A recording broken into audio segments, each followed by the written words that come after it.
Hola, ¿qué tal? Asistimos a un nuevo episodio del canal Marisa Domènech Nuevo Viaje a Ítaca. Soy Marisa Domènech Castillo, María Luisa, y espero que estéis bien, ¿vale?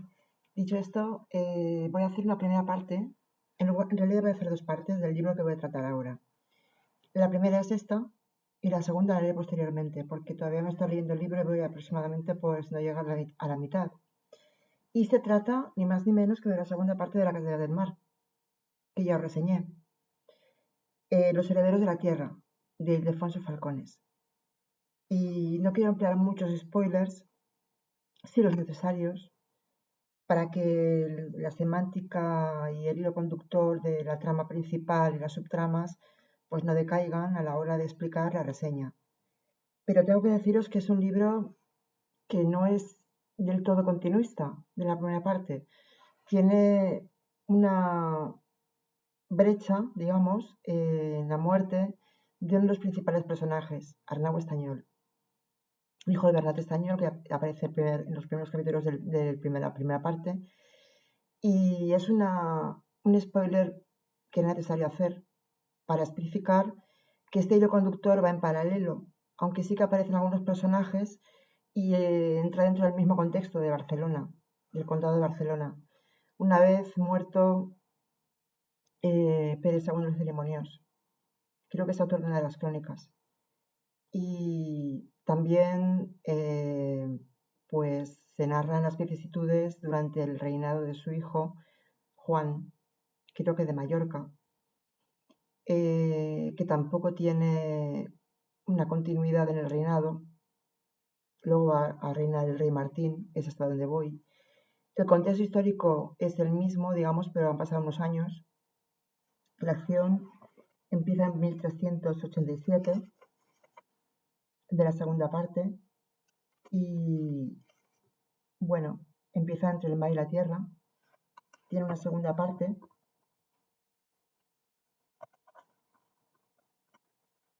entre la venganza y el amor, la tercera parte. Y la segunda, a ver si la encuentro, no sé si era la cuarta, porque no, ya os digo, estoy leyéndola ahora. Si la encuentro, soy un hacha. De la improvisación. La segunda parte, lo estoy buscando ahora. Entre la lealtad y la traición. Si hay una cuarta, lo desconozco porque todavía estoy remitiéndome a la lectura actual. El contexto es el siglo XIV. Digamos que es una etapa transicional pre-renacimiento, aunque no estamos en el renacimiento propiamente como ocurre en Italia con el 500, el 400 y el 500, aquí en España el renacimiento más tardío, y la medievalidad oscila, digamos, pues la Baja Edad Media y la Alta Edad Media, digamos que hay dos periodos de la Edad Media, pero estamos en el último periodo de la Edad Media, transición del feudalismo a, digamos, el comienzo de la expropiación originaria que en España se aventuraría hacia aparecer o irrumpir en el siglo XVI. ¿Por qué digo esto? Porque el poder de producción es muy importante. Y aquí en España, pues es un poco más tardío que en otros países de Europa, como por ejemplo Italia, cuna de nuestro renacimiento y nuestra cultura grecolatina. Bueno, aquí hay que reseñar dos cosas importantes y resaltarlas. Primero, Hugo York es el protagonista, por eso digo que el hilo conductor está en paralelo a la primera parte, porque sí que tiene vinculación con Arnau Estañol, debe morir ahorcado, y era un spoiler importante para resituarnos en la acción propiamente dicha de esta segunda parte. Se hace, digamos, una vida muy preclara, tendente a la picaresca, porque no tiene más remedio que pasar hambre, que es hijo de un marinero fallecido y de una madre que, bueno, luego tiene que servir junto a un cubero que la maltrata. Digamos que la crudeza de algunas situaciones es muy obvia, pero no deja tener un sentido connotativo, digamos, muy figurativo, muchas veces en el lenguaje, que es poético y bello, a la par que crudo. Luego se hace, bueno, sigue, como os he dicho antes, otros personajes siguen apareciendo, aunque sea de manera coral, como Josep Grescas, Raimundo, porque se convierte al judaísmo. Aquí el pueblo el pueblo judío sufre un varapalo, sufre denostación, sufre críticas, sufre persecución por parte del cristianismo, del actual papa que tenemos ahora en esta situación, en este contexto histórico actual del libro, que es el que promueve un poco, instiga según las crónicas y según la documentación, instiga la persecución judaica. Entonces, hay muchos conversos, otros que no se convierten y viven muy mal. Pero como sabéis, el pueblo judío pues tiene sus recursos, no solo económicos, también entre la población está muy tendente a la homogeneidad y a la unidad. Por eso se protegen entre unos y otros. Y los clanes y las familias están muy unidos entre sí. La vinculación con Hugo York es muy, muy, muy fuerte, al tanto que tiene un amor, el primer amor que tiene, que es el que más le marca, que bueno, luego recorrerá su vida como un fantasma, que es Dolsa, ¿vale? Hija de un buen amigo judío, es judía también, claro, y no se convierte. No voy a deciros qué le ocurre, porque tampoco quiero desenterrarlo todo, pero sí que es verdad que en este libro aparecen más explícitamente escenas de fogosidad, sexuales, ocurren muchos dramas de violaciones a las esclavas, a las mujeres, digamos, de clase baja o de estamento bajo. Es muy crudo en ese sentido y al mismo tiempo no deja de tener un lenguaje eh, nada prosaico ni vulgar, es todo lo contrario, es muy bello, es un estilo morfosintáctico con frases y oraciones muy largas, justapuestas en muy pocas, solo para enfatizar o para cortar una acción. Y luego los diálogos son muy, muy, muy buenos y muy pegados al terreno. Luego la trayectoria que sigue Bullor, que quiere ser maestro de Daisha, que es un cargo que está muy vinculado a los bastaillos, como lo estuvo su padre, su amigo, el padre de Arnau Estañol y el propio Arnau. Pero sí que es verdad que no puede conseguir ese logro porque la familia Puig también sigue apareciendo, sobre todo en la forma de su hijo, el hijo de los Puig, a quien Hugo odia, digamos, porque pues son los causantes o los detonantes de la ejecución de Arnau Estañol injusta, un prohombre de Barcelona, convertido en prohombre de Barcelona, sabéis que fue cambista, etc. Maír también tiene un papel importante, es el que enseña, una vez desvinculado del mar y de la ribera y de la Catedral del Mar, pues todavía sigue yendo para ver a su madre con unos encuentros fortuitos hasta que ella pues ya desaparece de su vida. Y entonces emprende una nueva vida como experto vinícola en viñas. Es un lenguaje también muy tecnicista en cuanto a la forma y mecanismo de construcción de barcos, cómo se pulen, cómo se escogen las maderas más nobles para hacer qué barcos u otros, cómo pues se despojan de los utensilios de dentro y son transportados por los bastaillos cuando hay marea o cuando hay mal tiempo, cómo se arriesgan los hombres de la mar, los marineros, a la hora de defender, también los esclavos en las galeras. Recordemos que estamos también en tiempos de esclavitud, propiamente, por parte de algunos genoveses o otros pueblos que son tiranizados bueno, pues, por este condado, por Barcelona. Y, bueno, Nápoles, Sicilia también aparecen.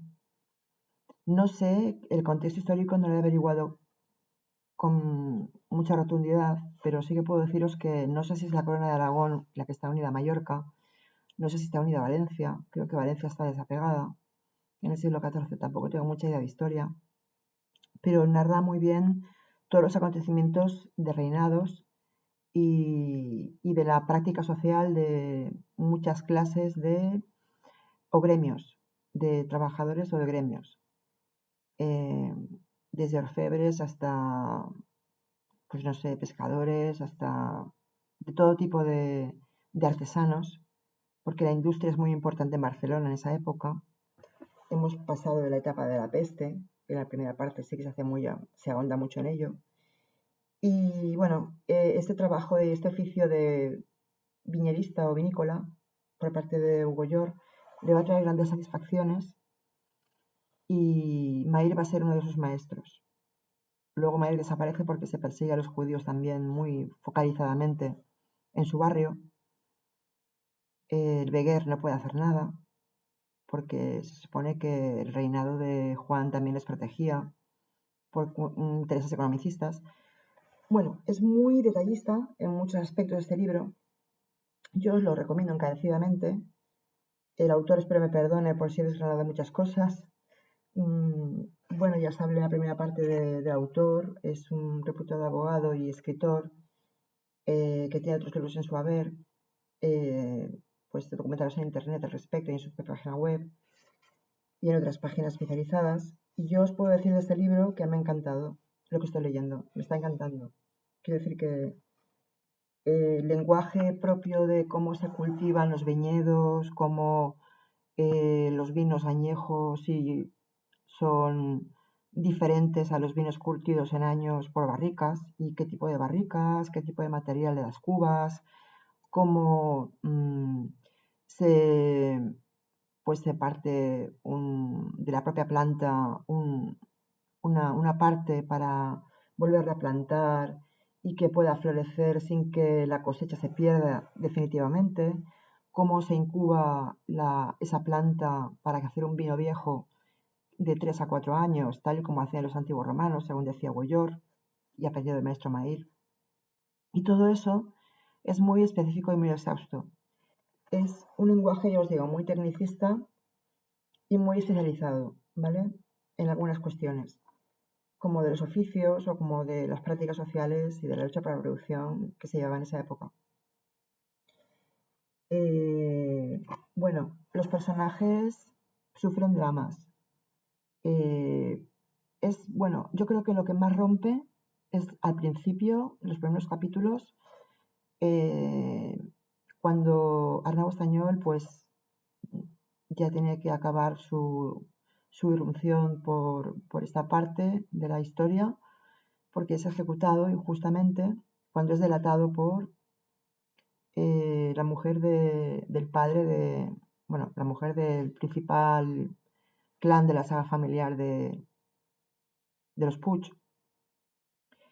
Y bueno, es muy significativo la forma en que ejecutaban, la forma de morir, cómo todavía existe ese atisbo de medievalidad con la muerte tan cercana a los hombres y con una práctica social tan esmeradamente aceptable por parte de la gente, cómo se enmiendan a la Virgen y a Dios, cómo el nódulo central sigue siendo Dios.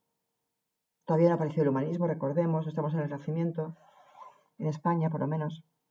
Y entonces ese ostracismo por parte de las emociones de positividad y de alegría siempre son muy parciales y muy circunstanciales porque reina todavía la superstición en muchas cosas y la negatividad por parte de la prospección del futuro, porque la gente pasa hambre en determinados momentos, en que Barcelona no prospera, etc.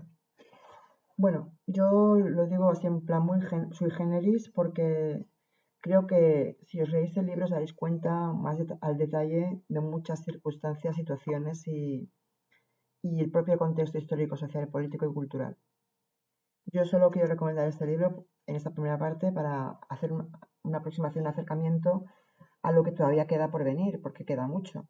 Es un libro que tiene una trama principal, que es la de Hugo Llor, en torno a otros personajes secundarios o principales que están muy candentes y que le influyen, indirecta o directamente. Pero, bueno, también es muy significativo la relación que tiene con los esclavos, la búsqueda de libertad, etc.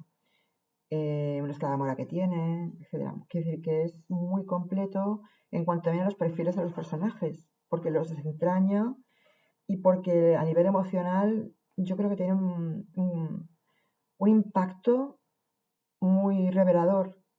Creo que esta segunda parte difiere de la primera en muchas cosas. No es ni mejor ni peor, no es continuista del todo. Lleva un hilo paralelo que es Nueva York y todos los personajes que se enfrentan en torno a él. Cambian 2 reinados o 3 sucesivamente. Y bueno, Cataluña sigue en guerra con algunos pueblos y con otros pues existe el pirateo. O sea, Bernat, el nieto de Bernat y el hijo de Arnau Estañol, está proscrito. Es decir, pasan muchas cosas que no te esperas o que podrías esperar después de haber leído la primera parte y no es así. O sea, que tiene muchos giros y inesperados y otros pues que te los ves venir pero al mismo tiempo no dejan de impactarte. Yo lo recomiendo. Yo creo que es un libro para aprender historia, creo que es un libro para aprender cultura, creo que es un libro para aprender y amar a Barcelona y a Cataluña. Y bueno, yo creo que es un libro que se puede leer también en catalán y en castellano, porque creo que se tradujo a los dos idiomas. Este también. Pero yo me lo estoy leyendo en castellano más que nada porque, bueno, me lo compré así, pero lo podía haber leído en catalán también. O sea, no hubiera pasado nada porque es valenciano parlante. Pero yo creo que recoge muy bien la idiosincrasia de Cataluña y de Barcelona y de todas las regiones y a nivel local todos los lugares que encierra los barrios, eh, los extractores de la ciudad, las, las poblaciones más pequeñas, las regiones diferentes. En fin, muy completo. Yo alabo este libro y me lo estoy leyendo con muchas ganas y muy despacito porque muchas veces tengo que retroceder un poco para recabar datos porque salen muchísimos personajes, muchos más que en la primera parte, creo yo recordar, haciendo una comparativa. Y, y bueno, por el contexto, pues sigues el hilo, pero tienes que ser muy concienzudo a la hora de recoger todos los datos que aquí se recopilan. Está muy documentado y es muy verídico, porque creo que está sacada a partir de dos de las crónicas, ¿vale? Entonces, la de Peligros y Demonios creo que sí, que la recogerá. No sé si Ramón Muntaner, no me acuerdo, hay 2 cronistas más que no recuerdo quiénes son, porque ya os digo, tengo muy pocas ideas de historia, pero bueno, el caso es que o sea, Hugo York empieza con 12 años su vida, su entramado social eh, y sociológico y termina desde el momento en que estoy leyéndolo yo ahora a la edad de 22 a 25 años. También es muy importante lo que le pasa a la hermana, o sea, la vida de los conventos, la hipocresía. Es una crítica no exacerbada, pero sí muy frontal contra ciertos estamentos en la dicha época en la que nos encontramos en el libro. No hay que extrapolarlo en general a la religión de ningún tipo, ni a la iglesia, sino que digamos que está muy pegado al terreno y está muy bien documentado al respecto en todas las fases y etapas cronológicas que aparecen. Y dicho esto, bueno, pues en espera de acabar el libro y hacer la segunda parte, pues una recomendación muy importante por mi parte para que lo leáis, si lo queréis tener en cuenta, ¿vale? Pues un saludo, espero que estéis bien, Marisa Domènech Castillo. Chao.